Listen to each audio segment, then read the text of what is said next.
Alright, what's going on, family? It's your boy Jenner Africa. Uh I wanna do a quick video on the whole Tariq Nasheed, Tommy Sotomayor, I guess you could call it controversy at this point. Um it's not gonna be too long. First off, I want to give a shout out to all my brothers in the LDBC.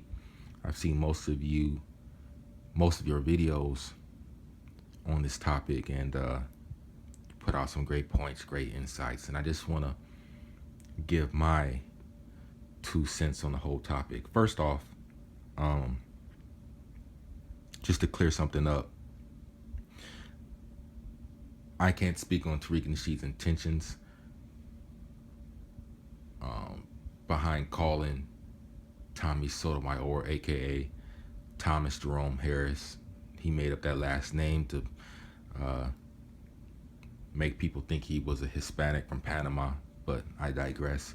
I can't speak on Tariq's intentions on calling him crispy, but from all the videos that I've watched and listening to him, he calls him crispy because he's ashy, and he tries to take all these images, all these pictures with his shirt off, and he's always ashy, and his clothes is ashy, everything about him is ashy. Now that's what I've heard, and I would never co-sign Tariq calling him crispy because he's dark. You know, that it is a form of cooning, but from what I've seen, that is the reason why he calls him crispy, and I do believe that. Now that I got that out the way, in regards to Thomas Jerome Harris, the one thing I will say is this: I do wish that Tariq had waited till Tommy Jerome Harris, aka Crispy, was outside of that suspected white supremacist DJ Vlad's office building, whatever it was, to confront him. And I wouldn't have minded Tariq getting that on tape, you know, outside of the building either. I wouldn't have minded that, but I do wish that he would have waited. I don't think he took that into account, but the reason why I do wish that he had done that, do things a little bit differently, is because you got to watch out for allowing things to kind of break down into one of those minstrel shows, you know, kind of Negro circus type of things. You know, I always try to avoid that. But in regards to getting it on tape, I'm glad that Tariq got it on tape. I'm glad that Tariq confronted this coon. One of my biggest pet peeves in the black community, I mean one of my biggest, one of my hugest, is that, like Tariq said, and I'm going to co-sign this, we like to coddle these coons that do almost irreparable damage to our community. We have to learn to excommunicate these bastards and bed wenches. We have to learn to make them feel uncomfortable. I'm not talking about threatening them.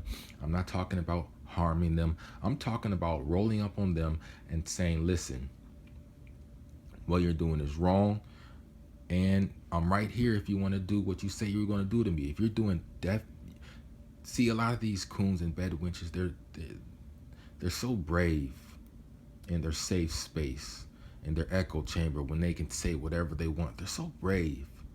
It comes out so smoothly and eloquently how when they're talking trash and denigrating black people. But when you confront them, that's when they like to play the victim role.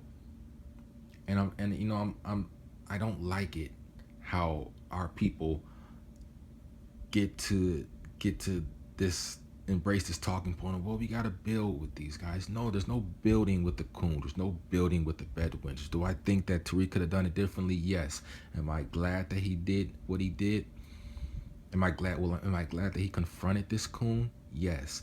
If I had a guy that I gave money to because I thought that he was turning the other cheek, turning a new leaf, well, not turning the other cheek, but turning a new leaf, and finally doing something to support the black community, aka his documentary that he used to pay child support, I would have given him money too, most likely.